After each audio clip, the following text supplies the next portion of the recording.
Like I always tell people, I don't like surprises. Don't throw me no surprise party. I like to just know stuff up front. It gives me peace, you know? Yeah. And it's because I'm that college kid who's in his dorm room one day playing Madden on the PlayStation, and I get the surprise of a lifetime when 3 of my boys bust in the room and tell me, "Yo, man, your lady slept with this football player. You know, they in the cafeteria right now. Everybody talking about it and da da da."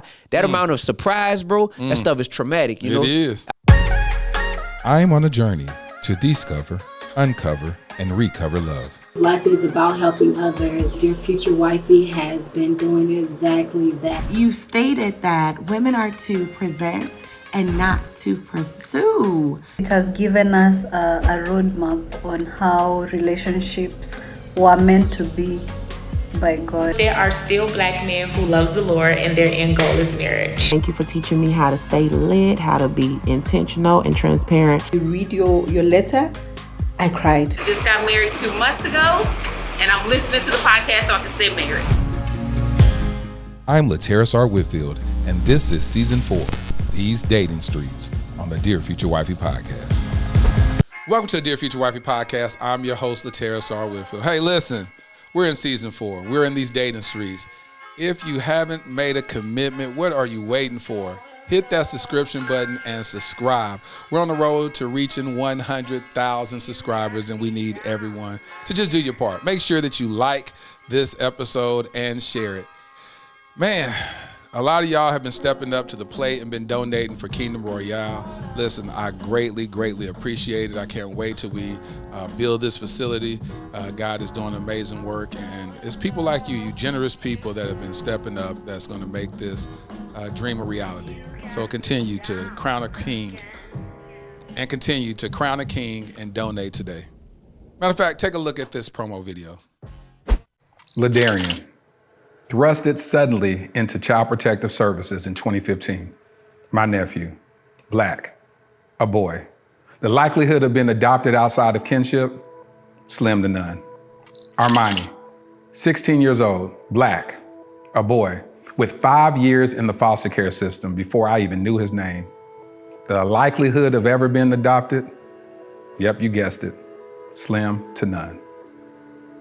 While Ladarian and Armani were trying to survive and barely thrive in an overpopulated and underfunded foster care system, I was living my own life, doing well professionally. Having been a single father with a daughter who at that point was doing well in college, it was my time to live my life, right? Wrong. I felt unsettled, tireless, agitated. There are just too many of our Black children stuck in ambiguity and in the limbo of the foster care system. In 2017, I legally adopted my nephew, Ladarian. Fast forward to 2019, I had no ties to this other young king, but I felt God instructed me to adopt him also, and I obeyed. Starting over with parenting should have been enough, right? Working with various foster care and adoption agencies to help bring awareness to the countless young Black kings in the foster care system should have decreased my agitation, right? Joining the board of directors of Advantage Adoption, an organization that helps find permanent adoptive homes for children in foster care, should have led to some type of resolve, right? No, not at all. None of it felt like I had done enough. I now realize that every one of those experiences was laying the fundamental foundation for my life's mission, Kingdom Royale. Kingdom Royale will be a luxury, state-of-the-art home for foster boys. Our first location will be in the Dallas-Fort Worth Metroplex. We will utilize the whole person approach that instills identity, empowers them to advocate for themselves, and enlightens them regarding new perspectives and limitless options that they thought were impossible. Though the young kings will attend the local public schools that are in proximity to Kingdom Royale, our at-home curriculum will broaden their worldview through participating in the arts, attending various cultural events, learning about and engaging in multifaceted discussions about current events and even relevant historical context, introducing them to gardening and landscaping and even caring for our animals on our farm and on-site stables. We just launched our Startup Capital campaign with the goal of raising $2.8 million. Now, why $2.8 million? Well, in 2017, I created a web series in which I performed random acts of kindness for targeting the homeless community. One of the most notable successes was that one of the videos went viral, garnering 28 million views. However, one of my biggest regrets is that I didn't raise a single dollar to help in implementing a more sustainable plan for the homeless community. So throughout the years, with much remorse, I reflected on not maximizing that moment. I knew if at that time, just 10% of the viewers donated $1, we would have raised at least $2.8 million that could have really established long-term support for the homeless community, or at least started a long-term initiative to do so. This is my do-over. This is our new beginning. Together, we can attack this at the root by specifically helping our homeless Black boys who are already disproportionately represented in the American foster care system. I'm Laterras Whitfield. I've been nominated for 3 regional Emmys documenting my work with the homeless as well as my personal adoption journey. Despite those accolades, the greatest award for me is truly providing the infrastructure for a transformed life. Visit kingdomroyale.com for more details. Crown a king and make a donation today.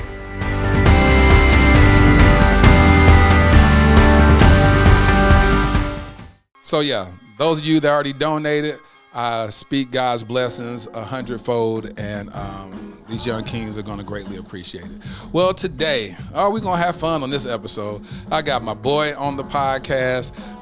You guys, I know y'all know this face, straight out of the NO. Welcome to the Dear Future Wifey Podcast. My homie, Dee-1. What's happening, bro? My brother, thank you for having me, man. We've been talking about it for a long time, and now we out here. Yeah, we out here. See, that's that New Orleans thing. We out here. You already know, believe that. So listen, man, you and I met on a set for a music video that I shot with you and my homie ShySpeaks. Yeah. What was the name of that song? It was called Can't remember, can you? Hold on, it's called King. There it was, King. There we go. Yeah, so it's called King, and so I definitely want to produce that video.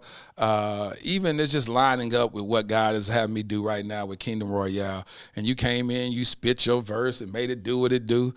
So man, I mean, I've always been a fan of your music, a fan of your work, and just a fan of you as a human being. Yeah, that's what I like more than just the music or the art. I like it when you meet someone and they are who they represent themselves. I gotta jump in and ask, are you just saying that for the cameras, or were you really a fan of mine before that music video? Tell the truth. Also, the truth is, if you want to keep it real, it was a video that I saw. It was an interview that you did. I forgot what show it was on, but you talked about being abstinent.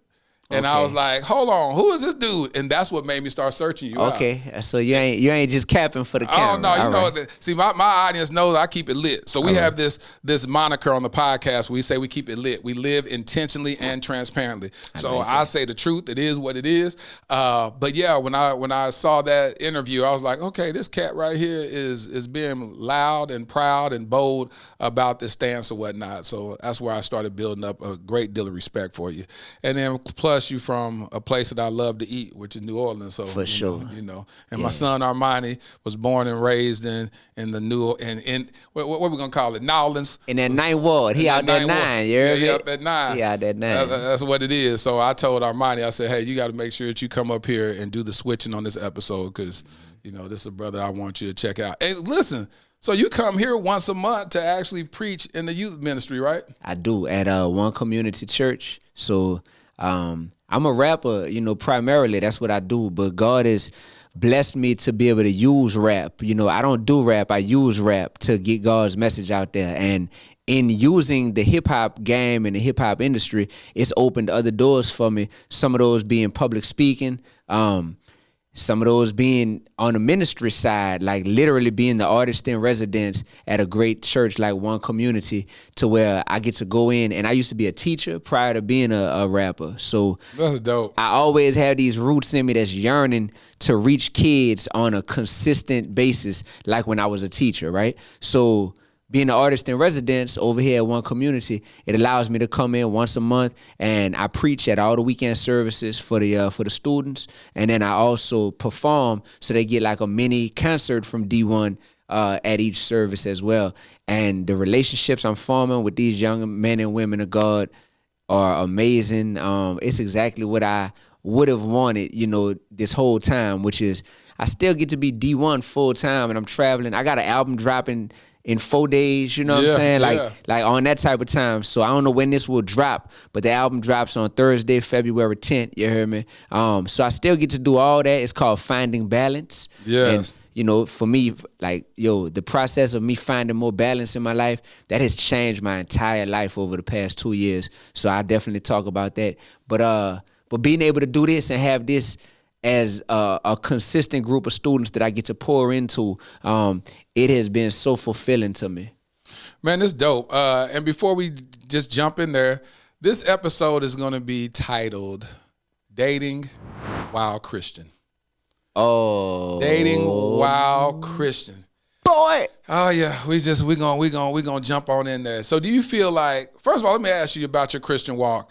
When did you first come to know Jesus Christ as your personal Lord and Savior? When I was in college, I went to LSU in Baton Rouge, Louisiana. Yeah. And I definitely went to college knowing who God was. I grew up Catholic in New Orleans, right? So growing up Catholic, I went to First Communion. I went to catechism every Sunday. I did confirmation in 8th grade. So I did all the things that had me involved in church, but I can honestly say, unfortunately, you know, it wasn't something where I really developed a personal relationship with Jesus Christ all that time. And I didn't even know that I didn't have that. You don't know what you don't have if you've never seen anything different. So it was just like tradition. It's like, Sundays, you go to church, did you check that box off the list? Like, you know, and if so, it makes you feel like you're a good person. You know?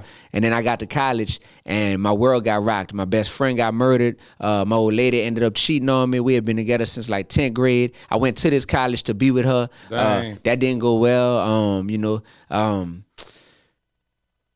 was the star basketball player in high school. I got cut from the college team and fell out with like one of my closest friends who I was his roommate at the time. He started selling drugs and stuff. And, you know, we had like parted ways and just a lot of things I had built my identity on all got stripped away from me. So it was like this mountain that I had been climbing up and, you know, all the places I was using as my anchors to like hold on to on that mountain to get a firm grip of the life I was building. It's like all them things got real slippery real quick and I just end up falling on my back, you know what I'm saying?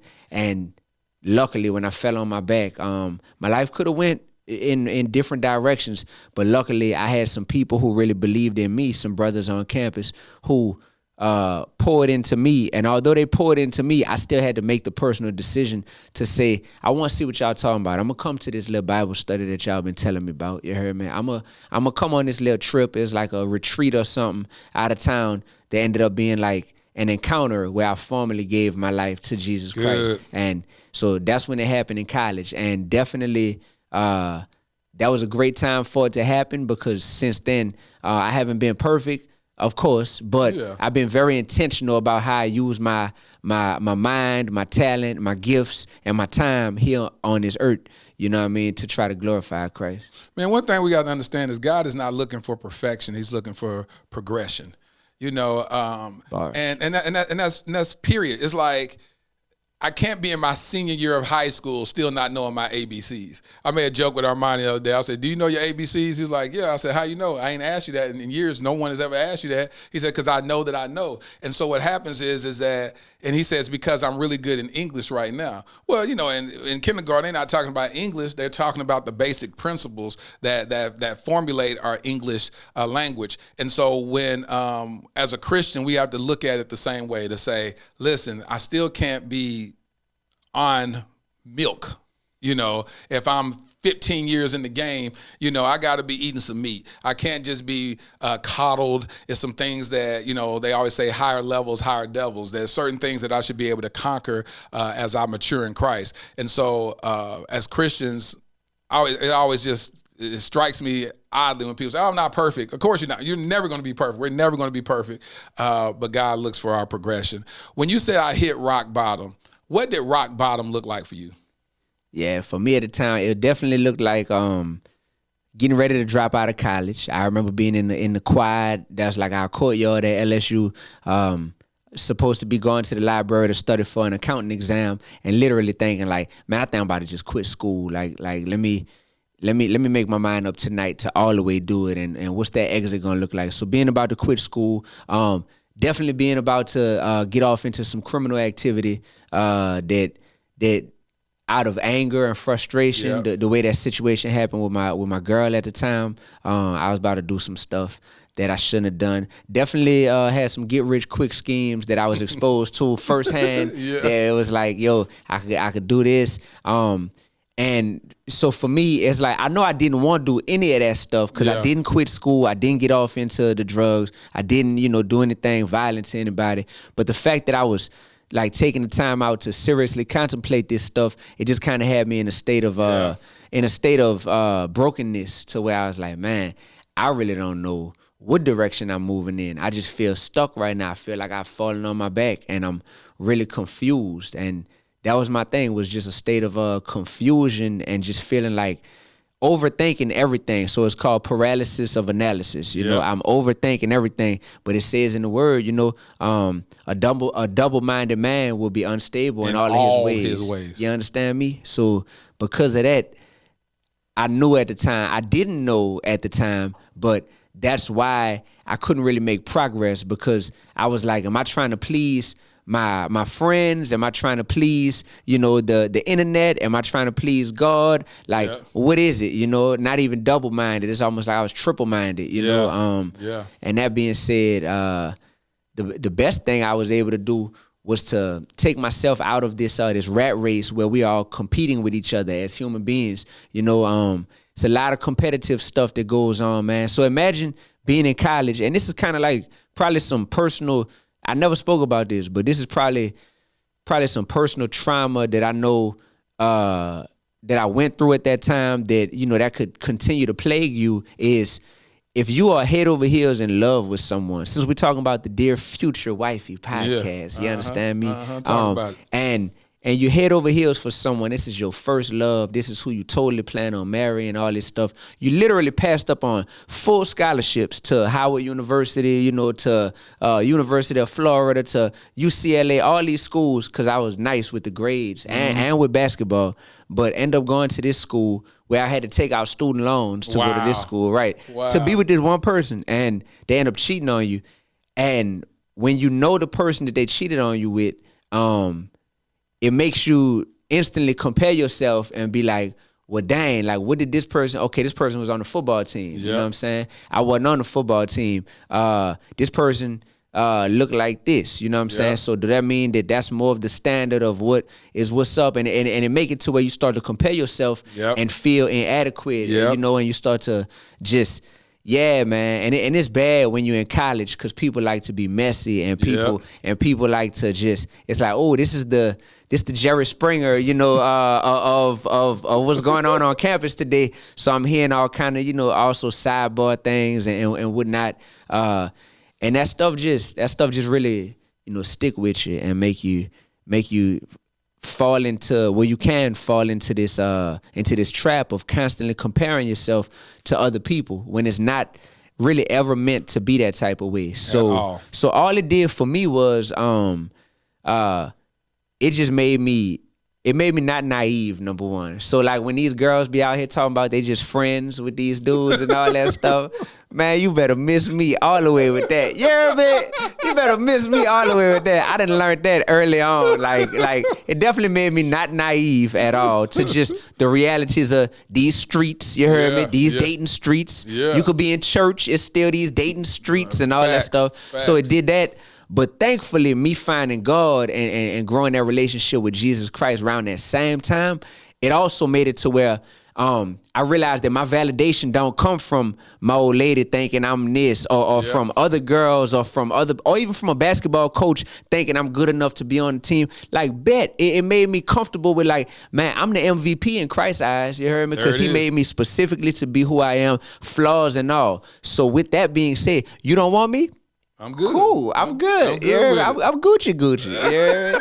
So when you look at it from going from that hurt, on one of the episodes, or maybe a couple of episodes, I go all the way back to a hurt that I experienced when I was 18 years old. Well, I was 19, and it was my first Christian relationship. And I talk about how I was like, I'm gonna wait till marriage to have sex with this girl. She was a virgin. I was not, had a daughter at the time. And I said, I'm gonna honor this woman. Well, I shared the story about how I told her I want to wait. She was like, what are we waiting for, basically? She said, listen, me waiting on you, I ain't really getting nobody. I ain't getting nothing that nobody ain't had before, so what's the deal with that? So when, in 2020, when I took the vow of abstinence, this episode that I did, God began to reveal to me that broken boy back in 19. I never even thought about it. I was like, wow, that's why I didn't really feel valuable. I was just out here in these streets. I joked on this one of my girl Aries podcast. I was like, hey, you get some D, you get some D, you get some D. I was over here just handling out like Oprah or something. Okay. And so, bro. I'm trying to unhear that, but yeah, go ahead, bro. Go ahead, bro. You got to hear it. This is yeah, life. Go ahead. We're gonna keep it lit. We're gonna keep it lit. Right. So that's how I was. So that's how I was doing. So I lived. So God took me back into that moment of that broken boy and said that broken boy hasn't been healed yet, where you didn't value your body. When you found someone that you really loved, that you walked away from major scholarships and then put yourself in debt behind love, behind this girl that you were what? You said sophomore year in high school. Sophomore year in high school. And then when did this happen? Was this happened your freshman year of college? So 10th grade, 11th grade, 12th grade, freshman year of college, we were on our 4th year of the relationship. And you're all in. I'm all in. You don't want to see nobody else. Nobody. You playing basketball, you a star, playing high school, you all this. So you that dude. Couldn't even see nobody else, bro. Like my eyes wouldn't even turn left or right. Fully focused on her for sure. Then she breaks your heart. Yeah. Who did that dude become after that moment? Who did I become? Yeah. So I would say to a certain extent, I became. Did I become insecure? Let me think, bro, because I don't want to sit here and play the victim if I really wasn't. Let me think. Let me rewind. Because it's real easy right now to say I became broken, man, and I just need a hug from someone. And please, like, how did I become? One thing I didn't become was a dog.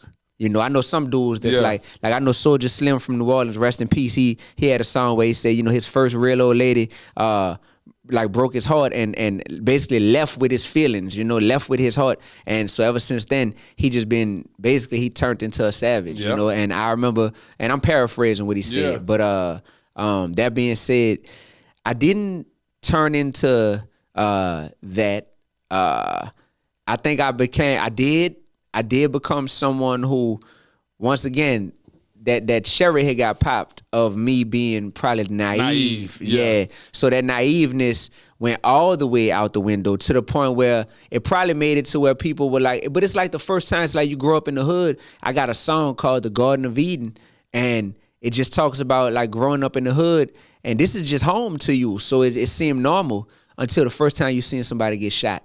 And then it just changed your whole perception of where you live. And you're like, oh, shoot. Like, now I look at these neighbors as, man, that's really crackheads who live around me. Yeah. Man, that's really needles, drug-infested needles on the ground. Like, man, I'm paranoid around here now. So it did that to me when it comes to trust, I would say. Did you lock your heart behind lock and key and be like, I'm going to be very careful about loving this deeply again ever? Yeah. The only woman who never really, like, broke my heart, man, is my grandma. And you talk a lot about her. Yeah, I'm surprised you don't have that necklace on. Yeah. I ain't feel like being so iced out, coming to Dallas this weekend, bro. But I intentionally left that.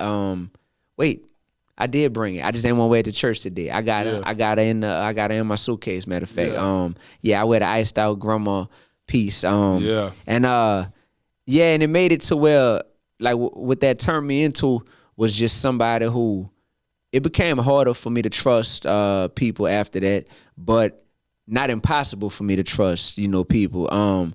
But what it also did was, like, after that experience, that's when I started rapping, number one. Yeah, so it's like rapping before that. So I started rapping. One of my first songs was called "Wanna Be Good to You." It was about, like, you don't remember, do it? It was about baby girl had a, let me see. Yeah, see if you get them lyrics. It was about her. It was about my ex.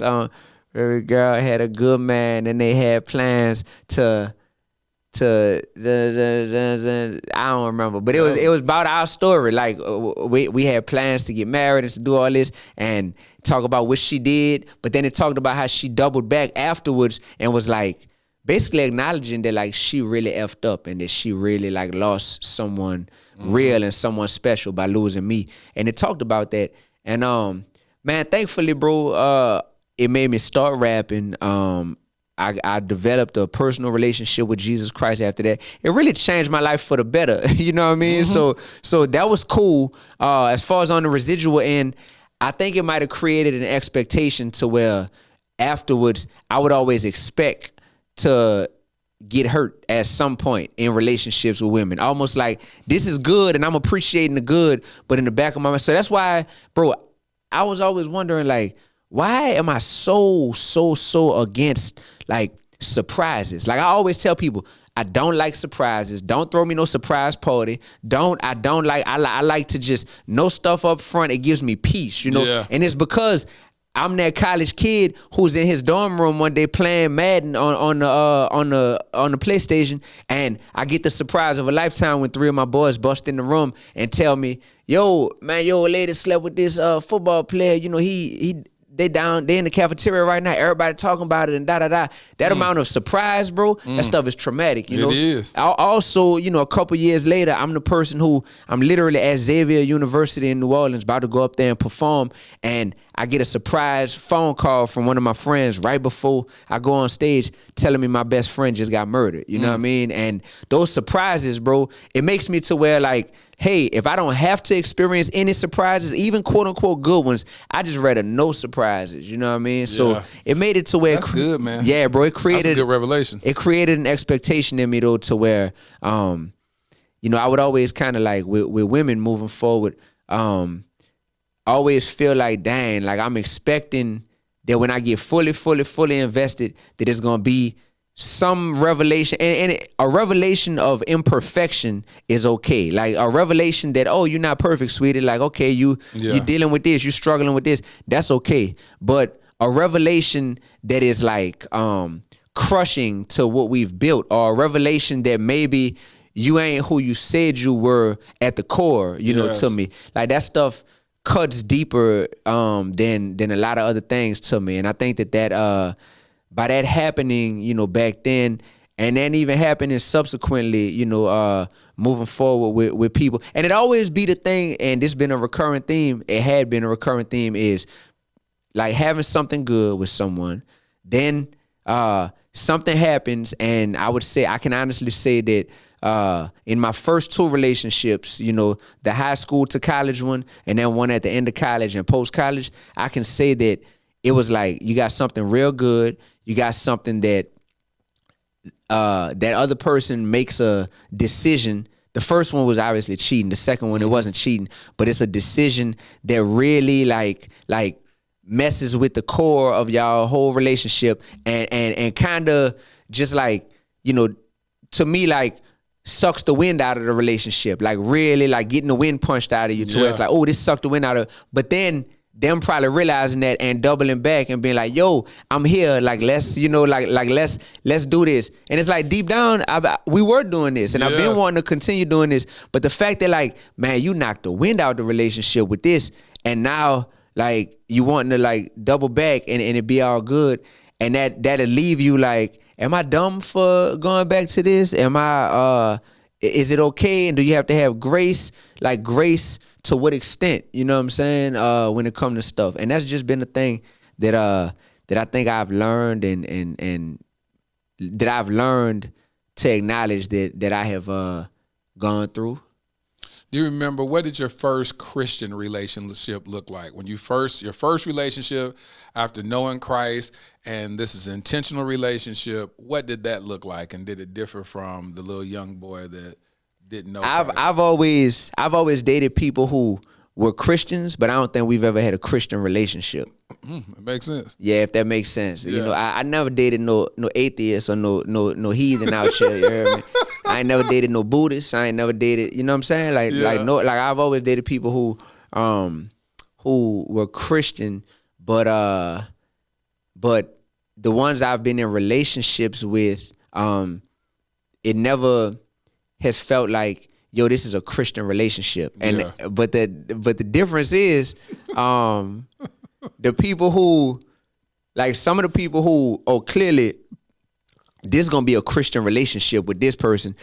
It's never been something to where that connection has been strong enough to where it led to a relationship. You know what I mean? Yeah. When you got people who the first thing they lead with, is that they're Christian. Like that's coming to that's the first thing. That's at the top of their business card. That's at the top of their resume. It's like, I'm Christian. I'm this what we doing. Da da da.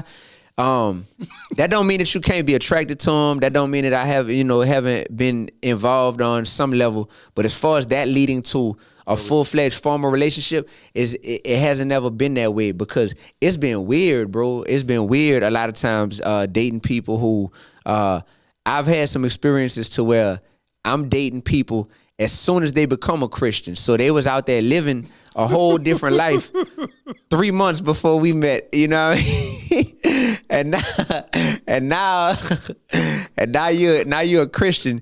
You're a super Christian. Like, you a pastor, you a bishop, you know what I'm saying? Like, you a bishop, like you new to the faith, and you just shutting down, shut them down, open up shop, you know what I mean? Like, straight up, like you going so hard with it that for me, I'm like, I know I like her, I know I like her for sure, but it's something in me that it like, something about just the fit, like the puzzle pieces, something just ain't fitting, and it even look good on paper. You heard me? Like it even look good on paper with us. So why is something not like just fitting? Why are these puzzle pieces not fitting together? And I never been a person to force it and to go against that intuition and to say like, well, forget it. Despite that, we're gonna still be together. It's like I'll kind of like linger and be like, man, like, let's see what's up, because this seemed like it should work and whatnot. But if it ain't working, it just ain't working. And I don't like when people I guess come to the table trying to set the tone and set the pace for how this needs to look and how this needs to go. To me, that should be mutual, And when someone is coming to the table because of who they just were or what they've just been through, and they're like, well, I know how it's not going to go because of what I just been through, and I know what Ray Ray did to me, and I ain't finna ever let that happen again. So they come to the table with, this how it's finna be, you know what I mean? In so many ways, and I'm just like, that doesn't work for me. You know what I mean? That doesn't feel good. Like, you are no longer dating Ray Ray. You dating Dee-1. Yeah. So we gotta make what works for us. Yeah. So the Christian, relationships, I would say, there's the person that's like a archbishop, that's like, like you dating a person for real, that's like like on that type of level. And then there's the people who are baby Christians, you heard me? Yeah. And they believe in God, and they even might have some biblical knowledge because they was raised in the church and all that stuff. In terms of them applying that to their life, they're a lot more maybe in the infant stages, right, compared to where I am. Yeah. And in those experiences, we just had a really cool lunch together with some other people. And one thing that I remember, the topic came up that I was like, I feel that is, I like to believe in people's potential, I'm a teacher, you know what I'm saying? So naturally, I like to see someone and help them get from where they are to where I know they have the potential to grow to, and for me to aid in that process. And that is something to where sometimes you can become so invested in someone's potential that you are overlooking the present of who they currently are. Ooh, you talk about it, because you and I was having that conversation. I said that was one of the things that was something I had to grow from, and that's just me personally, is that I would choose, I remember my ex-wife brought this up. She said, she was talking about women I dated in the past. She said, you like those broken women. You like, she said, you Captain Saver. And I was like, well, no, it's not that. It's just that there's something so pure in someone who knows their faults. So when you find somebody that, even when you're talking about the infant stage of someone, that they know that they're just learning to swim. They know that they're trying to figure stuff out. And they're humble enough to say, I ain't got it all together, help me. So what I realized as I matured was that I love transparency. That's what it's called. I love transparency. What I thought at the beginning was, as she stated, I just like broken women. And I was like, no, that because I don't like what comes from that, because when you touch something broken, you run the risk of getting cut. So I don't like that. So oh yeah, boy, you run the risk of getting cut. So I said, listen, I want somebody that's whole, but I want somebody that's transparent enough to know what their idiosyncrasies are, the problems, the things they're trying to learn, and then we can learn these things together and grow. But I understand what you're talking about is like saying, hey, I love that from a teaching background. What grade did you teach? What was the last grade? I taught middle school, so I taught 6th grade, and then I taught 8th grade. So you dealt with some stuff. Yeah, I did. One day they want to be kids and they want to be babied and they crying. Next day, they grown. You can't tell them nothing. They know everything. So I love it. And what school district? Absolutely love it. So this in Baker, Louisiana. It's called Baker Middle School. Yep, right outside of Baton Rouge, Louisiana. Definitely taught in the hood. Definitely taught our people. You know what I mean? Yeah. And loved every second of it, man. Absolutely loved it. What you love most about it? I just loved the ability to be able to consistently show them that I'm your teacher, but more than any of that, I'm a mentor figure who loves you as a person. I love you, Frederick Givens. I love you, Garrett Burton. I love you, Lester Scott. You know what I mean? Those are real names. Oh, that's real names. Yeah. You could Google them. Yeah, they must have been some ones that was giving you a hard time. Ain't nobody give me no hard time except for the principal. When the principal found out that I rapped on the side, as like a little hobby, I became real popular at the school. All the students were like, yo, Mr. Augustine is like a rapper like this. I kept it a secret at first. Once the secret got out, everybody loved it. The principal, though, was on some like, hey, you got to make a decision. You going to do this music stuff or you going to do this teaching stuff? Because, it's becoming, we got the news station coming up here wanting to do stories on you and all this and all that. I'm like, you mad or you hating or what's up? Like, if he was smart, that was giving so much exposure to the school. That's just don't. I want to try to lock you down for some years and be like, we got the hottest teacher. Right. Come to our school. Right. Come to Death Row Records. Right. Where the CEOs ain't all in the video. Yeah. Like that's how that went, bro. But so you had to transition. You chose. I had to transition. I took a chance on me. I did. I walked away from stability, healthcare benefits, stable salary, and just social acceptance of it sounds good when your parents and your grandparents could say, oh, yeah, David, he's teaching now and he's doing well, da-da-da, versus, yeah, my son a rapper. You know what I mean? A local rapper at the time, like who nobody don't really know him. He a rapper, like, and then you ain't got no salary, and then you ain't got no health care. You heard me? And boy, that was definitely a test. But God was all in that mix and all in that decision before I made it, bro. God was all in it, bro. Like I knew how I wanted to use the art form of hip hop, to spread God's word and to be a light, especially in a place like Louisiana, to where I'm like, you can't be a young black man coming from Louisiana and point to any rapper and say, this artist showed me that I could make clean music, glorify God, and be educated and be proud of it and still be successful. We didn't have that. So I was like, oh, I see the potential to become that. That's even more so part of my why, you know what I mean? So I took a chance on me, and it definitely changed the rest of my life, and it changed a lot of other people's lives. So I'm thankful, and I'm still walking down that path, and now it's led to stuff that this definitely wasn't on my vision board. Some of the stuff that I'm off into now that is just like, this came from taking one step of faith towards God. And he was like, oh, you trust me? Keep coming. Second step. All right, keep coming. Third step. And then he was like, man, you trust me so much that I'm about to expand your territory in ways you never thought possible.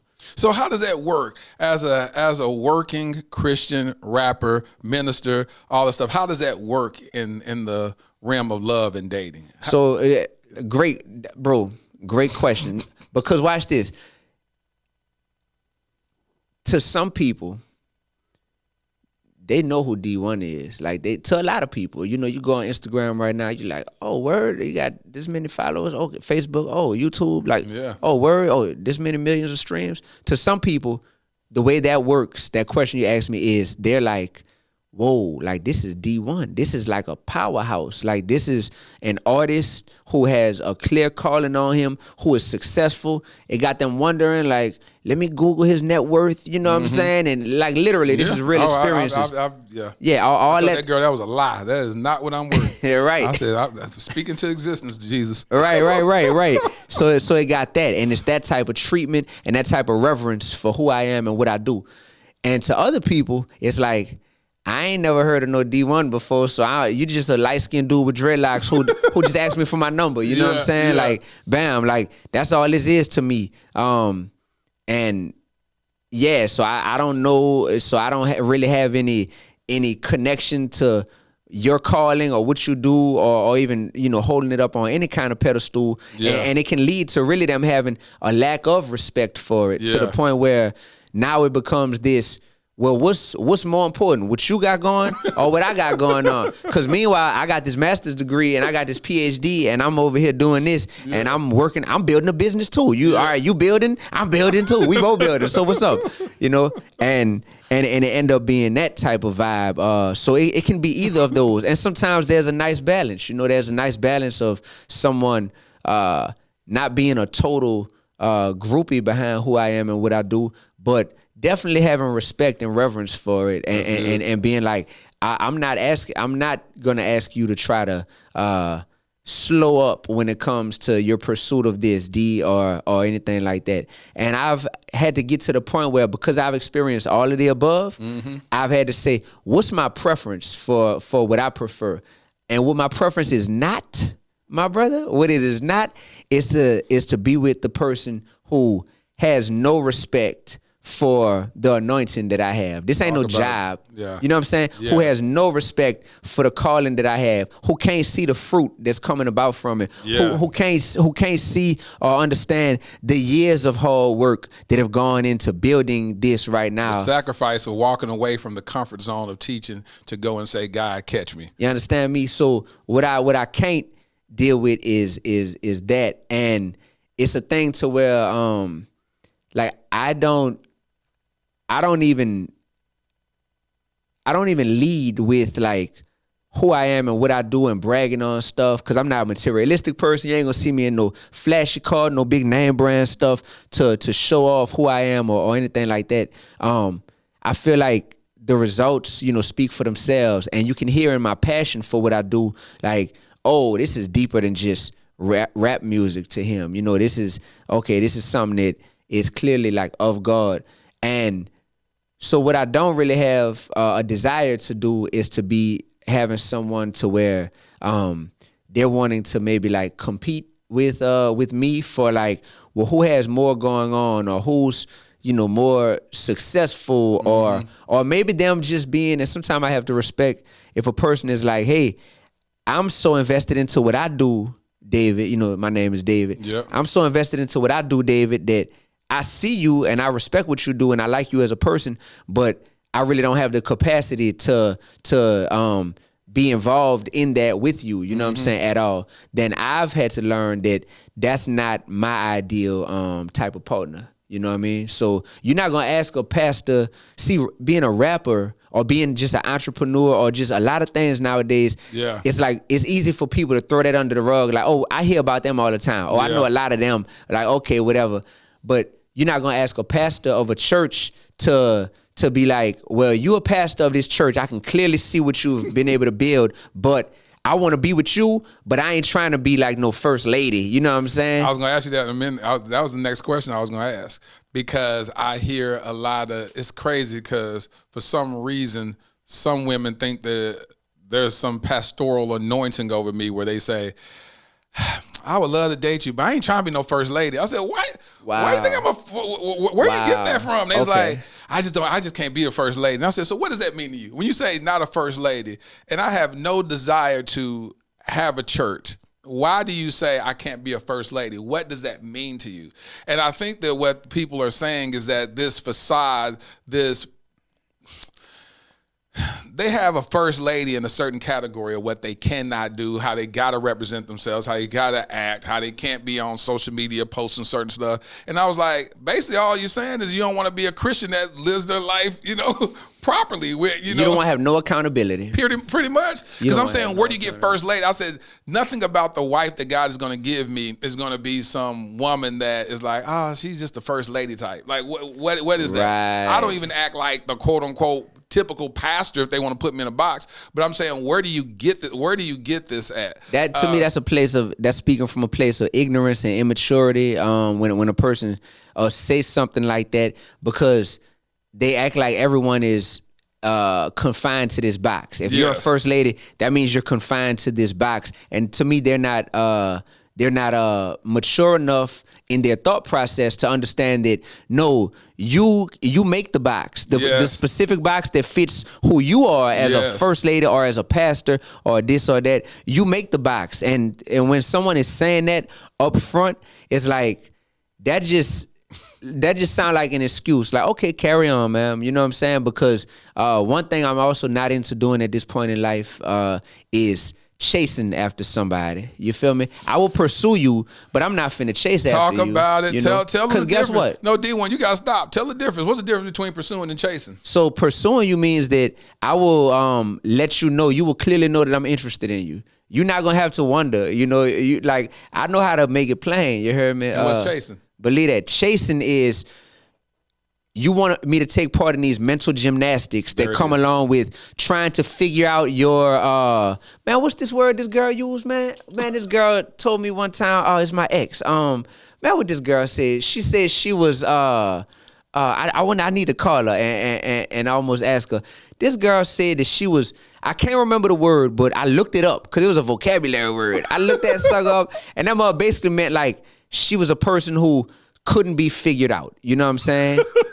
And I was like, and you priding yourself on this. Like so when you're doing these things that's making me have to wonder and guess how you feel, or even if you're just that broken to where like you're not gonna, because my thing is like, if you can't express to me and make me feel desired and feel wanted, there's so many other women who are easily able to do it. You know what I'm saying? And if I'm telling you, I'm not worrying about none of them. I'm wanting to be with you. Like, if that's a roadblock that you have to where you either don't want to express that because that makes you feel too vulnerable or too weak, then this just probably ain't gonna work. If you've been hurt so much in the past to where you don't know how to communicate that properly, even after I'm patient with you and I try to, have grace and explain why that matters to me, like you said, my grandmother, man, me and my grandmother was so tight. She passed away tomorrow will make exactly 2 years.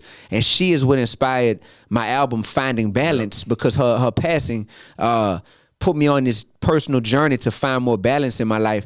But the way that she loved me, there wasn't a day that went by to where I didn't think that I was on her mind or that I was the apple of her eye. And that stuff felt great to me. So therefore, I know how to make a woman feel like that, but I also need to feel that reciprocated. You heard me? So the difference between, pursuing and chasing, I mean, that's just some little girl, little boy stuff. That's all. If we want to do the chasing stuff, if we want to do the, you was on my mind, but I'm not going to text you first because, you know what I'm saying? Like, come on, man, we grown, man. Like, we say grown. what you want and let it be clear. And guess what?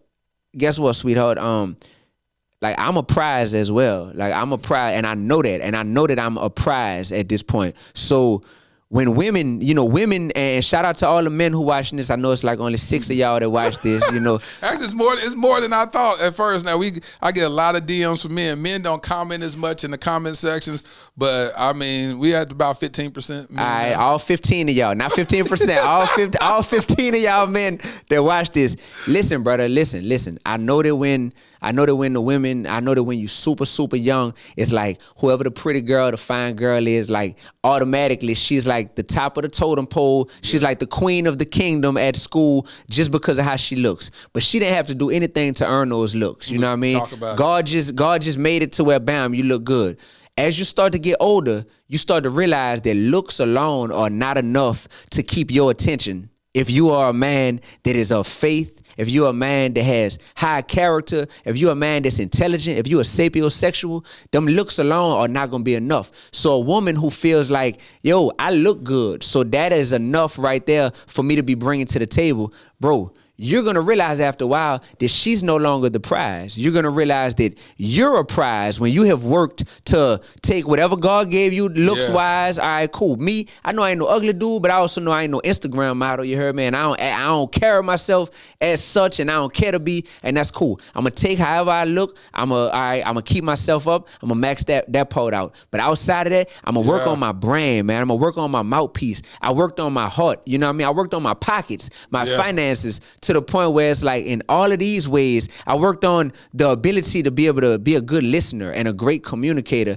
And because of that, that makes it to where I know that I'm a prize walking into a situation and a relationship. So a prize wants to feel like they are being valued as such. And with a woman, it's the same thing. You want to be valued, you want to be loved, you want to be respected, but what are you bringing to the table that actually matters to a man? Because if I pride myself on a whole bunch of things I bring to the table that don't even speak your language, if I say I can tell you all of LeBron James stats for his whole 19-year career and I can run that off, that might matter to a basketball fan, that might matter, to some NBA coaching staffs, but that's not gonna matter to a woman who is like, dog, I don't care about that. So don't think that these things that, like, yes, good looks matter. That stuff matters. But man, unless you want a certain caliber of man, like trust and believe that alone is not enough, And what doesn't matter is all these other things about how much money you make, unless you want a bum. Only a bum that's a man is gonna be like, so you making 6 figures, or you doing this, or like, what's up, or we going to Red Lobster tonight, like. That's not gonna matter. How many degrees you got and priding yourself on these professional titles that you have, that stuff not gonna matter to a man. Like, and he not gonna knock you for the hard work you've put in all those areas. But that stuff doesn't give you a leg up on people who have characteristics that a man is looking for in a wife. You know what I'm saying? Yes. Like. Yeah. So what do you say then? Now since you're, I don't even think my grandma graduated high school, man. And her and my grandpa was married for 66 years. You know, because it be something else. They be having like, and that's what I said. That last season we unpacked the marriage vow series, but when you start really understanding what makes a thriving and lasting marriage, it's everything that you said. Yeah. It's the fact nobody will be caring about that stuff. Because you can have some of the richest people go through for richer or for poor, but who are you when you go bankrupt? If your value was built on finances and those finances get snatched away, then who are you? Are you like, oh, I don't want to be married no more, I don't like you no more, I'm nobody, and you sabotage the marriage? Like, who are you?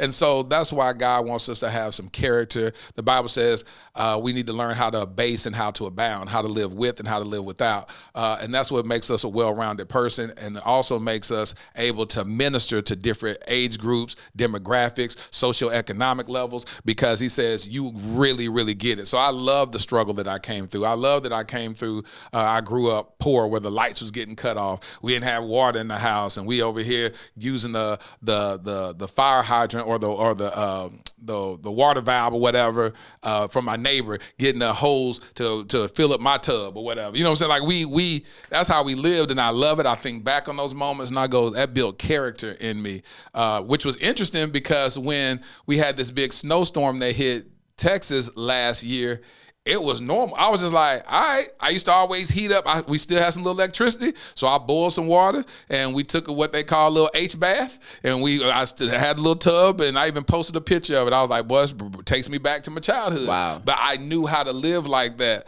and it was just cool. It didn't shake me and rattle me, and I was like, oh, this is fine. So one of the things I want to ask you, so how do you deal with now, since you're even doing more of preaching? Like, do you ever run into women as you're dating or whatnot to be like, I ain't trying to be no first lady. Now you're a preacher now? Now I'm wrapping my head around that being a rapper is cool. Yeah. Dating a rapper is cool, but dating a dude that's a minister, I don't know if I want all that. Yeah, I've dealt with that. I would say I've dealt with it on both sides. I've dealt with some people who they don't want that, because that forces them to have to grow. Yeah. And it's not that they're not capable of growing to that point where they'll feel comfortable, being more heavily involved in like the church in a formal way, or having a position of prestige within the church. It's just that they don't want to have to do it. They want it to be optional, you know, and if you're with someone and that's their life, you knowing that you are going to get pulled into that. So the whole art of having to pull somebody into something that they don't want, that slows you down if you're already running, you know, down a certain lane. I could hold somebody's hand and run, and it really won't slow me down if they're committed to running on their own. Even if I'm running a little faster, that's cool. But if you like trying to walk, or if you not even trying to run at all, I'm gonna have to let you go. I'm dragging you, and that's a flaw of mine. Is sometimes I'll be trying to drag, you know what I'm saying, and because I think that I'm the one that's actually not being loyal if I let them go, and you should be strong enough to drag them. And I should be there, and that's what I'll be thinking, and I still struggle with that. Yeah. I still struggle with that. So I deal with that, but I also deal with people who they want to be that first lady, or they want to be that popular Christian couple, you know, so bad that it's so real that they're almost like, dang, I ain't really popped off yet on my own, but if I get with him, I know I'm gonna pop off. That many more people gonna know, all his fans gonna know who I am. Yeah. And man, I'm not trying to be your launching pad for your influencer career that you just secretly want, you know. Don't be secret about it, like be overt about it, you know, and so that we could, because I'm gonna be overt about what I'm pursuing and the extent to which I'm going. So yeah, man, success really intimidates some people. There was one woman I was talking to once, and I told her that I was thinking about running for president in the year 2032. And I was serious, you know. And 2032. 2032, so that'd be in 10 years, yeah. You said that. I told her in the year 2032, I'm considering running for president. And what she say to you? And I could never be no first lady. This ain't da da da da. And I was like, wait. I was like, ha, you joking, right? She was like, no, I'm serious. Like, if you trying to do that, like, I'm not, like, like, what? Like, first lady, da da da da. And she was so serious that it made me realize, like, man, I gotta end this real quick, because. And you were 100% serious when you said that. Oh, definitely serious. Definitely serious. Although I said I would never get in politics, I just felt it in my spirit, and I think it was when Kanye West was first running for president. I knew that's what did it to you. Yeah, and I was just like, and I was just looking at this, and I was like, yo, I have the temperament of a president. I'm seeing people like Donald Trump, and even like Kanye, no disrespect to Trump. I know, but a lot of them gave a lot of people hope. You see Donald Trump. Oh. Like, you see like a Donald Trump become president, it's like, yeah. You know what? It don't really take a lot. Exactly. You know, and if anything, no disrespect to either one of them dudes, but I definitely didn't feel like they had the temperament that was befitting of a president. And I was like, dang, I do have the temperament. And then I was like, well, what about having a heart for the people, as opposed to just a heart for, you know, the paper, you know? And I was like, I definitely got a heart for the people. And then I was like, dang, we ain't never had no president with dreadlocks before. That'll be gangster. You heard me? Like, I get to jump up in that mix like that. I'm like, man, this. And bro, one night I just was going down the rabbit hole. I think I even tweeted it and put it on my Instagram, like 2032, I'm gonna run for president. And that's the last time I talked to that particular woman, because when she told me that she was adamantly like opposed to ever being a first lady or whatever, I told myself, regardless if I ever run or not, just to know that somebody is that much of an extremist to where they're like, I would never, never, ever, ever. Like, it don't say in the Bible, you know, about being a helpmate or about, you know, submitting to your man unless he dreaming this big or something like that. I understand the whole submitting to your man part, unless he's doing things that are clearly illegal, immoral, unethical to you or whatnot. Yeah, but I'm trying to help the little. Which is interesting though. Because when you marry somebody, you don't know what they're gonna be or pursue 10 years from now, and so you gotta believe in the God in them so much to say, wherever they lead, I'm willing to go. You know, it was a scene in, what was that? Was that Lord of the Rings, Frodo? Frodo said, wherever you go, I'll follow. Was that Frodo? Yeah, he said that.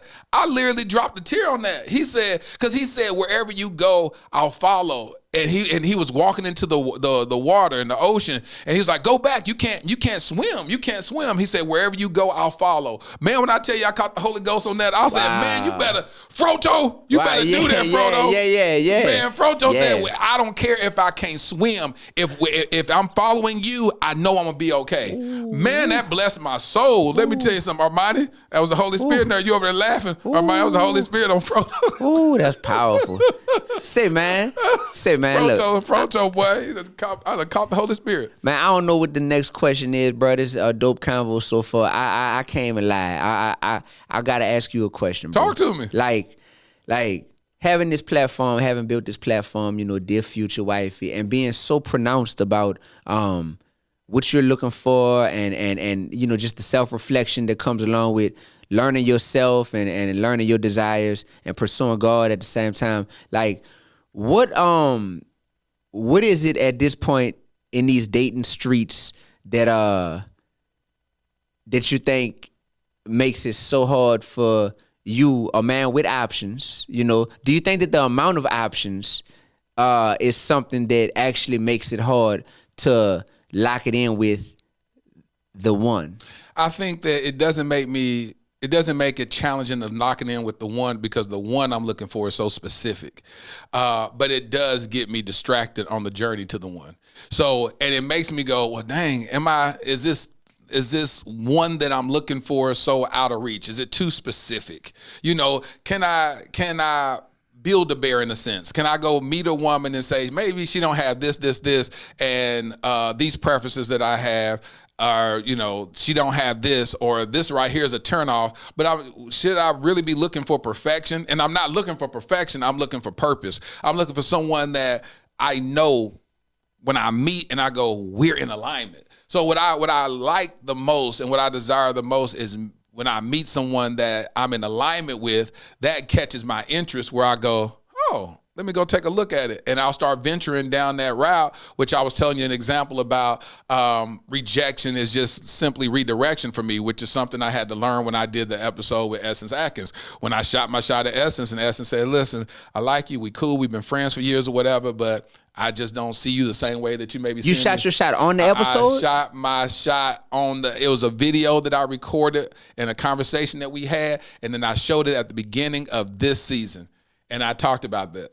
And then we played it, and we talked about it. She saw it, and we cool. We had a conversation the other day. She was cool with you showing that video? Yes. I asked her ahead of time. I said, say, Essence, I said, I said, hey, God is guiding me to start this podcast, this season off with an episode called Shoot Your Shot. And God is always going to put me out. This is my journey. So how do you feel if I showed this video? I said, first of all, let me tell you, I recorded a conversation that you and I had. How she felt about that? She said, I love how intentionally you are about dating. I love how intentionally you are about pursuing and manifesting and desiring your future wife, that you don't take anything lightly. I said, yeah. I said, I did this because I wanted to actually hear.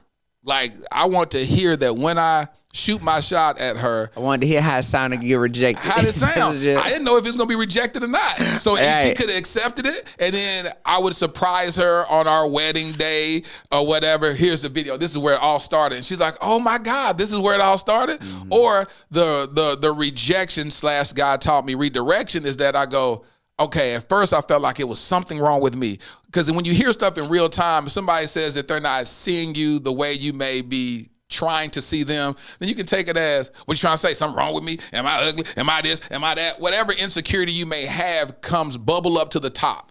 And then you hit them with all that, and they go, I never said all that. I think you're an amazing guy. What she did, what was so, how she executed so perfectly was that she affirmed me in everything that she said. She's like, listen, I think you're an amazing guy. You're this. And I'm glad that I'm a part of your private journey as well as your public journey, because we know each other in real life. So she's like, I love that. And it's an honor that you actually see me, because she said so often other guys, they don't see me. They don't see me for the woman that I am. Yeah, you can tell me how amazing I am, but guys that I've been interested in, they don't see none of that. They curve me, they ghost me, so dang, this is jacked up. So it felt good for her to actually be admired and desired with intention.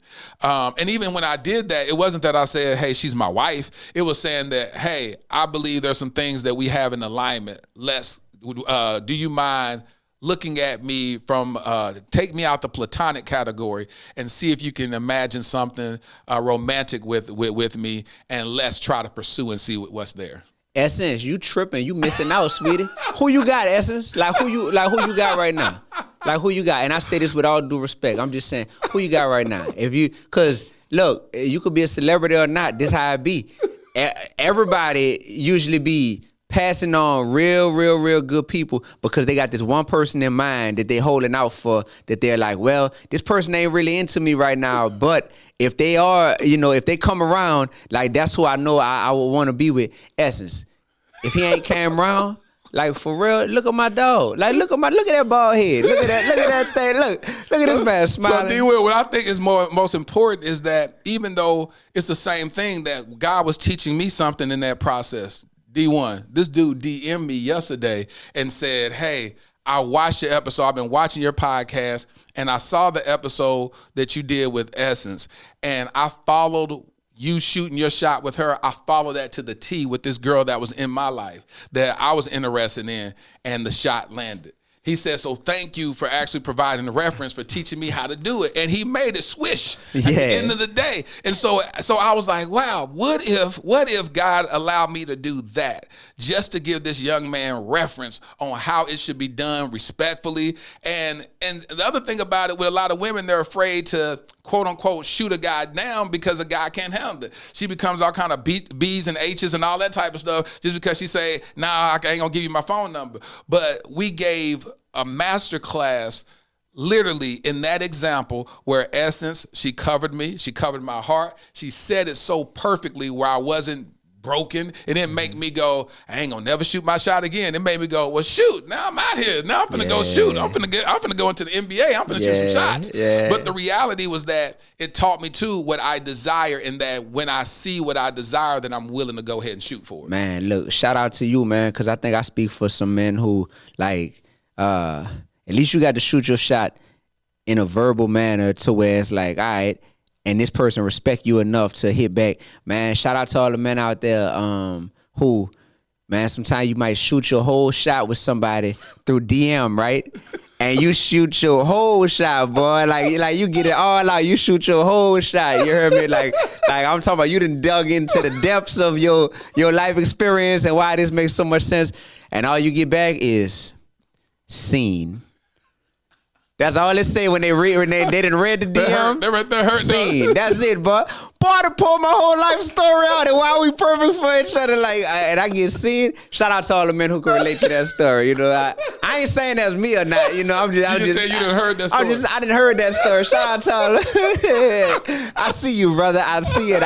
I feel you, brother. Yeah. What you get back? Seen. Yeah. That's it. Nothing else. That's it. Seen. That's it. So when you shooting your shot, you're the type of dude, you ain't scared to shoot, are you? Nah, I ain't scared to shoot, man. Nah, I ain't never put, you can't put no stats on the board unless you shoot. There it is. Like when I play ball, it's like, man, if you get in that game and you don't shoot no shots and you come home, man, my daddy and my grandpa, what you doing? You don't never shoot the ball. Like, why go to work all day and come to your game and you get in the game and you don't even shoot the ball? You don't even shoot the ball. Look, that is, I can still hear them words in my head, boy. All right, Dad. All right. I'm going to shoot. Hey, man, yeah, bro. Like, get off work and see you go just dribble the ball up and down the court. To go see me dribble. Oh, you want to dribble. Oh, you think you look pretty. You like the way you look when you dribble? You don't put no points on the board dribbling. Bet. So I'm not much of a dribbler. I'm a shooting guard. I'm not even a point guard. I'm a shooting guard. So sometimes that leads to shooting the shot pretty quick and pretty direct. Yeah. Cause it's like all the okie doke. What we supposed to form this multiple year friendship and go out all these times and all that just to be able to. Nah, man. Look, at the end of the day, listen. I'm just trying to figure out, like, what how you feeling about the, like, yeah, that's just how, for real, bro. I done did all of I did all the ring around the roses stuff. One thing I learned in college, after that first relationship didn't work, and this was before the second one, there was someone I was really into, and I hadn't learned how to like shoot my shot yet because I never had to shoot the shot. I had been with one person since high school, you know? So with this person, I did the whole befriending them and, you know, hearing her stories about her dude people. And other people she was with, and this one dude that she was with, and he treated her like trash, and me just hearing the stories, and then us, you know, going and just bonding in different ways and all that. Over there getting triggered. I hear him over comment. He's like, "Yep, I've been there before." Yeah, bro. Armani gonna feel me on this, man. And you just that person. You just a great listener. You know what I'm saying? And you're being thoughtful, and you're doing all the type of things for her that just show her that like, wow, he's a really good guy. Then you get to the point where you feel like, yo, I think that I have the ability now to go ahead on, and it should be a no-brainer. She gotta like me. She gotta like me at this point, right? And I done did all that. Then it's like, hey, let me do it kind of like what you were on. Like, let me do it in a romantic type of way. So you know how you recorded that convo because you're thinking, if this end up being my wife, I get to play this at the wedding and all this stuff. So in my mind, so this when I was in college, so this was a few years ago, where she asked me to burn a CD for her, right? Because she had to go drive a few hours to her hometown. Put your favorite love songs and stuff. Yeah, we put her. Well, it was. Which artist was it? It might have been a Trey Songz CD that he had just dropped, and she wanted me to burn that CD for him. So I burnt the CD. So you put it on there, you gonna think I invented sex? No, hey, that's Trey Songz. Right. You a funny dude. But what I did was I burnt the CD. And then at the end, you know, I had started rapping in college, so I had recording equipment in my room. And man, I put on this Outkast beat for the prototype. Yeah.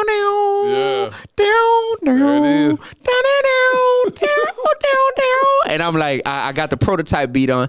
I hope that you're the one. You know what I mean? That's playing.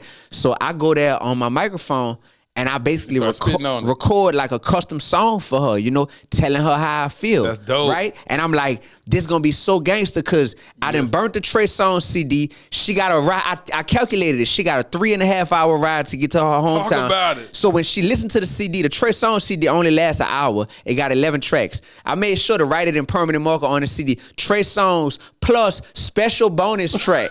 Make sure you listen. I write that on the CD plus special bonus track. So by the time she listened to Trey and track number 12 come on, here go your boy shooting this shot. You know what I mean? Bro, as soon as she got on the road, I handed her the CD. I'm waiting by my phone. I'm waiting. I was like, all right, come on, man. I'm about to eat that day. He just sitting there waiting. Boy, I was waiting, boy. I definitely didn't eat. Malnourished like a mug, boy, for real. So I'm waiting, bro. I'm waiting. You know, 3, 4, 5, 6 hours pass by, and I ain't heard nothing. So I end up texting her like, hey, you made it back okay? You straight? Yeah, I made it. I'm okay. I bet. You play the CD? Yeah, did the CD work? Like, did everything work? You know? Yeah, I listened to it. Cool. Any thoughts about that last song? Like, bro. Scene. Yeah, bro. Basically, David, you're a great guy. There you know. It is. Start off with that. Yeah. Armani, calm down over there. Yeah. He's still in therapy. My boy's still in therapy. He dealt with some heartbreak a couple of months ago. Man, you're a great guy, but, you know, this guy that I've been seeing, like, I know I've told you some stories about him and he hasn't been the best, treated me the best, whatever, but he's saying that he wants to be better, you know, and come around and all of this type of stuff. So, Armani, man, you okay, man? Don't break no equipment over there, man. I see a lot of, hey, y'all, if y'all can see off camera right now, my man is throwing a hissy fit, man. He's literally pulling his hair out, y'all. I'm literally watching him pull his hair out. All right, bro. All right, bro. It's going to be okay, brother. I'm sorry. This is traumatic, but yeah, bro. He's just sharing his story. This ain't about you, This is my story. This is my story. This is his story. I'm venting. Shoot. He's telling his story. It got nothing to do with you, Armani. Man, she told me all this stuff, bro. And after she told me all this and basically let me know she ain't like me, she still wanted to be friends. Yes. And I was like, girl, if you don't get the out of here.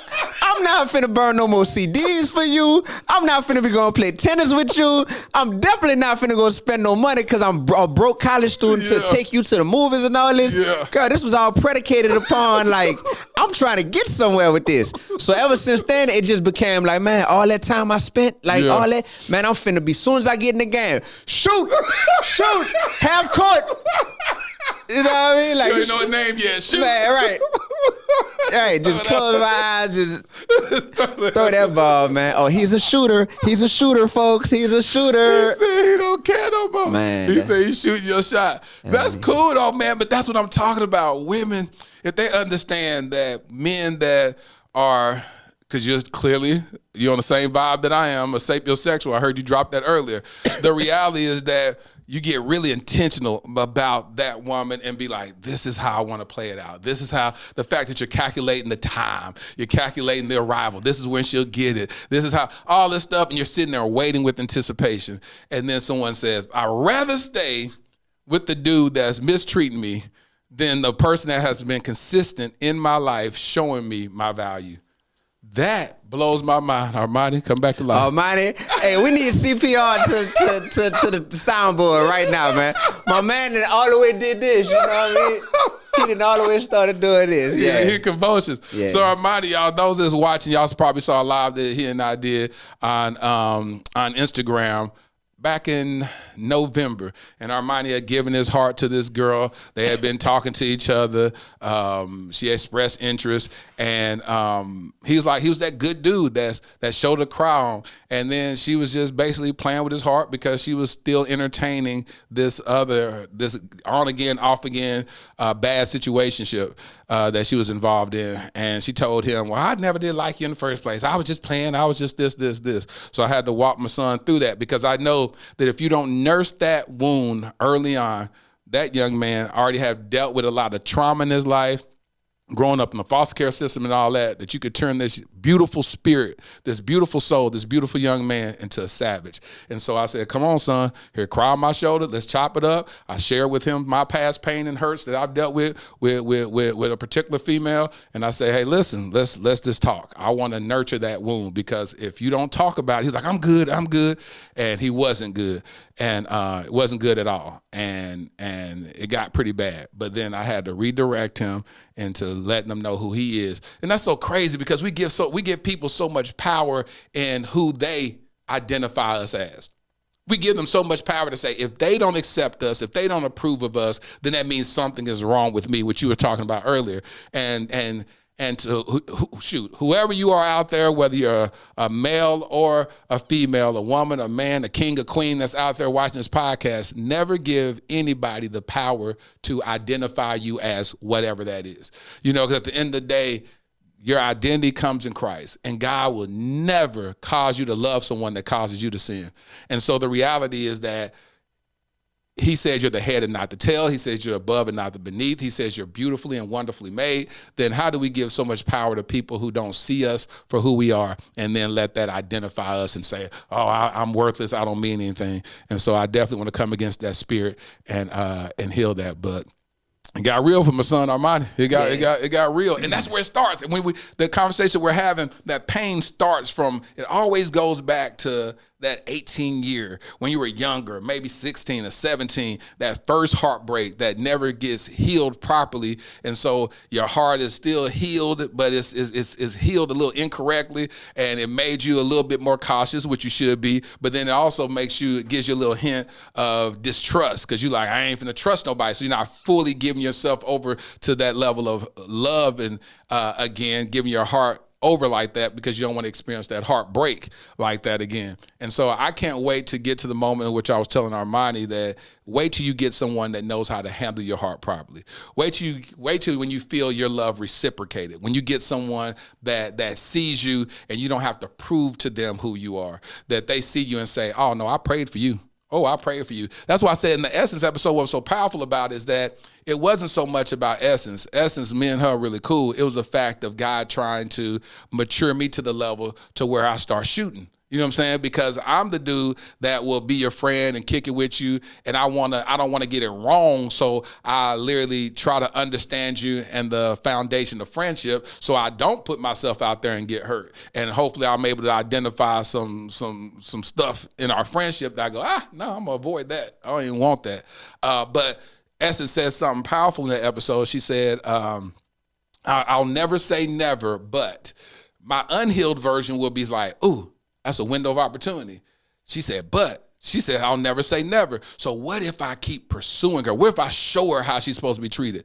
The healed version of me said, that's good, because God gave me a quote early on that says, men should pursue and not persuade, and a woman should present and not pursue. So I know that all the work that I'm doing as a man, that if I pursue you, I ain't got to persuade you. You should be able to go, man, I've been waiting for you to say this. Man, if you knew that I had prayed for you and I've been, and then we good. And then we can build our relationship from there. But it shouldn't be no situation where I got, you know what kind of man I am? You know why you keep waiting on these guys? Why these dudes keep hurting you? Why you keep giving yourself to these guys that don't care about you? Why? You're going to be doing that throughout the whole relationship. And how dare her, whoever this woman is, that you have to persuade, that you've done that for 2, 3, 4, 5 years. Then you wear her down like Steve Urkel does Laura. Yeah. And then y'all go through a rocky time in a relationship. She say, I never wanted to be with you in the first place. You just wore me down. You just kept begging me, so I had to accept you. You know how much that will break you? To the left. Everything you need in the box to the left. For real, boy. Like, man, you better get O-U-T. Said I got myself together, bid farewell. Like, nah, bro. Like, got to go at that point. That right there. And one thing that nobody should ever want to be, and you should just refuse. So, fellas, all 15 of y'all watching this, hey, don't ever settle for being the person that they just settled with, knowing that they really wanted to be with somebody else. Yeah. And I tell a woman that in a heartbeat, if you really wanted to be with another dude and he just taken and he off limits, or you couldn't get your dream dude, don't come to me. I'm not nobody's sloppy seconds. I say that because there's women, you know, some of them, you got a real popular podcast, they might be watching this, and I know that there's women that's married right now to somebody else knowing that I was their favorite. You know what I mean? Yeah. And I feel bad for that brother. You know what I'm saying? I feel bad for those people. Like, man, that's tough, man. That's really tough right there. And some dudes might be like, I ain't tripping, you know what I'm saying? Man, this Beyonce we talking about, man, I could be number 3,000 on her list. If I end up getting her, I would. Forget the rest of the Some people be like that. Not me. Yeah, that's how I am. I'm a prize, you know what I'm saying? Want God's best. Yeah. Because at the end of the day, I ain't doing all these letters, writing all these letters that's going. This box is full of letters that I write to my future wifey. And so I can't be sitting here doing all this work of writing the letters and then who God brings in my life, or I go choosing my own and some woman's like, oh, well, it's because the guy really wanted. You just caught me at a time where, you know. Oh, yeah, you on some full romantic stuff, bro. So you gonna give your wife all these letters? Yeah. You really think that lady gonna read all them letters? How many you got? She ain't gotta read. It's about 90. It's about to be 90 at the end of this season. Bruh. Well, it's about to be 63. Because it's 21 letters. It's a letter each episode. Bro, your wife watching this podcast right now. You know that, huh? She watching the podcast right now, bro. You think she watching for the guests. You know, she know Dee-1 is great. She know Dee-1 got a new album called Finding Balance that's out on February 10th that y'all need to go pre-order on iTunes today, or just go stream the heck out of it. I was going to give you the live, but you over here Oh, man, I'm taking the ball, man. Yeah, you too. I'm a shooter. Yeah, you a shooter. Just wait for me to give you the live. That's what I'm trying to give you. She know all that, so but hold on. She don't care about my album. D, what I'm trying to say is, don't you have an album coming out? Oh yeah. I'm glad you brought it up, man. You have an album coming out. So you have an album coming out on Thursday, right? Yeah, Thursday. What's the name of this album? It's called Finding Balance. So what were you doing in life that made you having to find balance to create this album? I lost my favorite girl, man. I lost my grandmother February 7th, 2020. And that stuff rocked my world because I never thought that losing someone would have that type of impact on me, because I'm not naive. I know no one will live forever. Yeah. But when it happened, once again, it was a surprise, you know, and it was one of those moments in life, and that's what death is gonna do oftentimes. It'll surprise you. And I was in LA for the Grammy Awards at the time of her of me getting the call that she had, you know, had a bad fall and was in the hospital and, you know, didn't have that long to live. So luckily I was able to fly back to New Orleans and see her and spend time with her prior to her passing.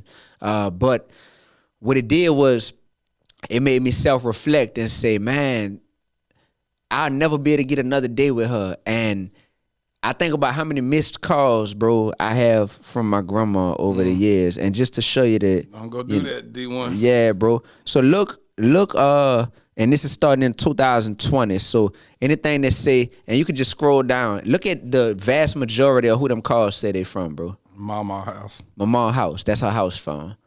The vast majority of them missed calls, bro. God, dog. Yeah, bro. Like, and I think about me not answering them because I was in a business meeting, and this is my favorite. You know, this is my person in the world. Yeah, bro. Like, you know, this is my heartstring. And I'm like, I'm in a business meeting, or I'm in the studio, or I'm on a flight, and I still love her this much. But I'm like, man, what kind of love is that, man? To her, and she felt loved, but I'm thinking about how much more of a capacity I had to love. That I just look at something like this as a reminder that, like, man, bro, like I need to find some more balance, you know what I mean? So I've been on a journey ever since then for the past 2 years to finding balance. And finding balance has changed my life for the better. I heard a song that you posted. It was a snippet. What was that from? Was that from this album? And the lyric I remember, it said that I took my check or whatever and I bought my friends' cars and I still drove a hoopty. Oh, yeah. That's from a song on the new album. The song's called My Brothers. And I say when I signed my record deal, this was a few years ago, I said I bought 3 cars and gave them to my partners. Kept riding around in my hoopty. Man, I love being modest. Man, I love being godly. Like, that's the type of spirit that I have. You did that for real? Yeah, bro. I signed my record deal. I was driving a 1998 Honda Accord at the time, and that mother had almost 300,000 miles on it. So I signed a big record deal, and everybody like, oh, man, what kind of car you about to get? What kind of car you about to get? And I was like, bro, if I get a car, a new car, it'll be because that's what y'all want me to get. You know what I'm saying? I don't need it. My car still drives perfectly fine, and I'm not trying to impress anybody with what kind of car I have. Meanwhile, this been my friend since 5 years old. He don't have a car. Good. He catching the bus to work every day. Good. You know what I'm saying? Let me bless him. You know, this person is in my family and don't have a car and need, you know what I'm saying? Like, let me bless them. This is another childhood friend, you know, from a little older, but this is somebody who, these people need this, and I'm in a position where I would rather do this for them. So good. That's what that was. Good, King. That's what I'm talking about. Yeah. Right there. Yeah. I want you to spit something. I want you to find whatever your favorite song is. I want these people to go sow a seed and get this album. And, you know, one thing you got to understand, D-1, my subscribers, they support this. Shout out to y'all. Y'all will go out and support these guests, and I really appreciate it because I always get them hit me back and was like, man, you got some of the strongest subscribers and supporters than anything I've ever done.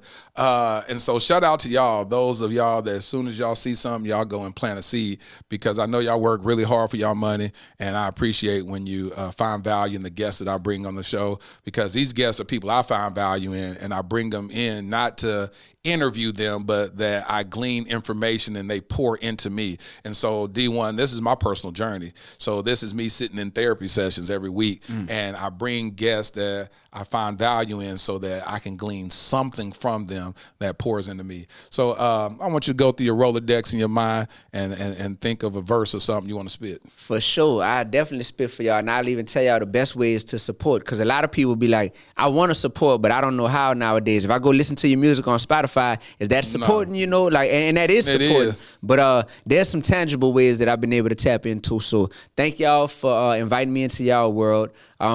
You know, I have an amazing fan base currently and a great community that I have already built. One tangible way to become a part of that community is via my Patreon. So I have a Patreon. It's patreon.com/D1music, DEE, the number 1 music. My Patreon, I'll put that link up. I'll put the link in the description. My Patreon subscribers, that's my record label. Like any funds that come in through Patreon on a monthly basis, that is the tangible money that I use to fund everything from studio time to beats, to traveling, to touring, to new merchandise, to like every music videos, everything. So my Patreon community, I call it Team Mission Vision, because my movement is called Mission Vision. That's all about being real, being righteous, and being relevant. 3 is up. So that's what Mission Vision is. So Team Mission Vision, my Patreon subscribers, they hold a special place in my heart. So you could join that. You could always go and get, merch from my website, missionvisionlifestyle.com. Come pull up on me when I'm in your city. My tour starts March 11th, Nashville, Atlanta, Charlotte. We got New Orleans. We're going to have Houston, Dallas, and Austin.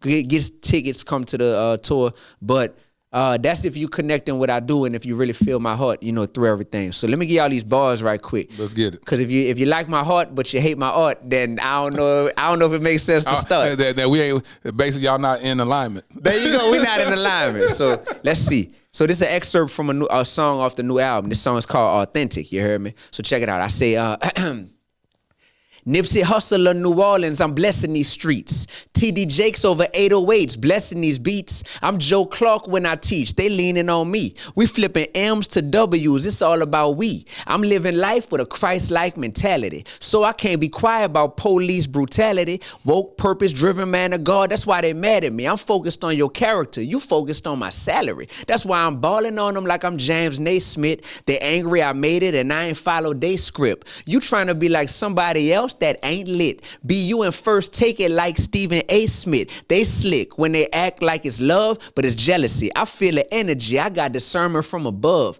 Let it be known. Man, if Fresh told me what to do, never suppress me trying to impress you. Come on. I'm not sorry. I'm just me. AUTHENT. I to the C, vibe to the beat. I keep it 97 plus 3. Break it down. Yeah, cut out. Now they gotta get that. They gotta get that. That go hard. Look at Armani. You like that? Yeah. Armani going crazy. He'll throw a little conniption over there. Yeah. See, that's what I'm talking about. See, I've been wanting something that my son can rock to. You know what I'm saying? Yeah. So that's dope. Yes, I'm finna cop that. I got it. I gotta get it. Thank you. That's dope. Man, listen, before I let you go, I gotta ask you the question I asked a lot of single males. Do you want to be married? Yes. Why do you want to be married? Because being married is going to complete the mission that God has for my life, to do the work that he called me to do with the talents he's given me, but also to be able to pour into my wife and my future kids with all this love that I have in my heart. That's what you feel? That's what I know. Ooh. Dee-1, thank you for being on the Dear Future Wifey Podcast, brother. You kept it lit. We live intentionally and transparently. You showed up, you showed out. Thank you for blessing the listeners, and make sure y'all go out and support. Man, thank you so much, man. I enjoyed it. Thank you, bro. This was well worth it, bro. Oh, this was fun. We've been trying to do this for about a year. Yeah, a cool year. A cool year. With COVID and all that, but this is a perfect season while we're in these dating streets, so it's perfect to have you here. Yep. That's what's up. Thank you. You've asked. We're delivering the first ever meetup event for Dear Future Wifey, a Valentine's soiree for singles. Saturday, February the 12th, 2022, Dallas, Texas. Get your tickets at selflovesoiree.com. Proceeds benefit Kingdom Royale. Dear Future Wifey, can I cuddle with you?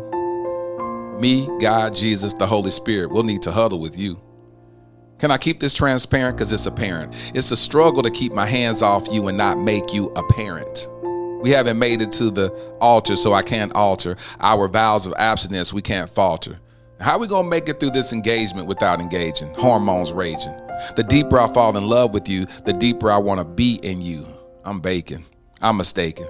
There was a variable I didn't account for in this equation. That's once I'm all in, I want to be all in. Dang. That's a temple invasion. The struggle is real. What's this burning sensation? I'm not trying to let it burn like Usher. I'm on that 1 Corinthians 7 verse 9 situation. This won't be a long engagement. Unnecessary torture while we're waiting. I'm happily in love with you. I'm a grown man. I know what I want. I do. Thank you for listening to the Dear Future Wifey Podcast. Remember, be lit, live intentionally and transparently, and don't stop loving. Make sure to subscribe to our Dear Future Wifey YouTube channel. We're available on Apple Podcasts, Google Podcasts, Spotify, and Stitcher. We welcome your support. Simply share our podcast with your friends and family.